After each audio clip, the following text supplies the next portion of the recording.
ఎమ్మెల్యేల అనర్హత పిటిషన్ సుప్రీంకోర్టులో ఉంది. రేపు 10వ తారీఖు నాడు కూడా అది మళ్ళీ ఆర్గ్యుమెంట్స్కి వస్తున్నది. ఎవరమైనా కోర్టు తీర్పుకు లోబడి ఉండవలసిందే. తప్పకుండా నా మట్టుకు నేను కోర్టు తీర్పును శిరసావహిస్తాను. ఉప ఎన్నికలంటూ వస్తే తప్పకుండా ఆ ఉప ఎన్నికలను ఎదుర్కోవటానికి ఎప్పుడూ సిద్ధంగానే ఉంటాం.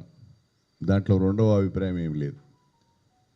పారిపోయే ప్రసక్తి అసలే లేదు. అయితే ఇక్కడ ఒక విషయాన్ని చెప్పాలనుకుంటున్నాను నేను.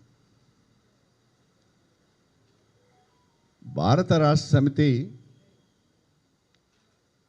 పార్టీ నుంచి వెళ్ళిపోయిన వారందరిపైన తీవ్ర స్థాయిలో విమర్శలు చేస్తున్నది. వీళ్ళందరూ అవకాశవాదులని, వీళ్ళందరూ స్వార్థపరులని, వీళ్ళందరూ వెన్నుపోటుదారులని, వీళ్ళందరినీ తక్షణమే డిస్క్వాలిఫై చేయాలి, ఉప ఎన్నికలు రావాలని అంటున్నారు. కానీ ఒక్కసారి వెనుదిరిగి చూసుకుంటే మంచిది. బీఆర్ఎస్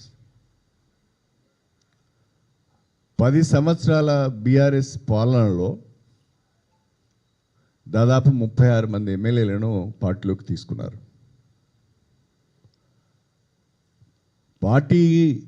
ఆయా పార్టీలకు రాజీనామాలు చేయకుండానే అందులో కొందరు మంత్రులు కూడా అయ్యిండ్రు. ఫిరాయింపులను ప్రోత్సహించి ఫిరాయించిన ఎమ్మెల్యేలను మీ ప్రభుత్వాలలో మంత్రులుగా పెట్టుకొని అన్ని రాజకీయ పార్టీలను అసెంబ్లీలో లేకుండా చేసి ఫిరాయింపుల చట్టాన్ని, ప్రజాస్వామ్యాన్ని అపసహ్యం చేసిన మీరు మిగతా వాళ్ళు చేసింది తప్పని విధంగా మాట్లాడుతున్నారు. ముందు మీరు శుద్ధపూసలైతే కదా, మీరు సరిగా ఉంటే కదా. మీరు చేస్తేనేమో సంసారం, వేరే వాళ్ళు చేస్తేనేమో వ్యభిచారమా? బీఆర్ఎస్ పార్టీ ఫిరాయింపుల మీద మాట్లాడే నైతిక హక్కు లేదు.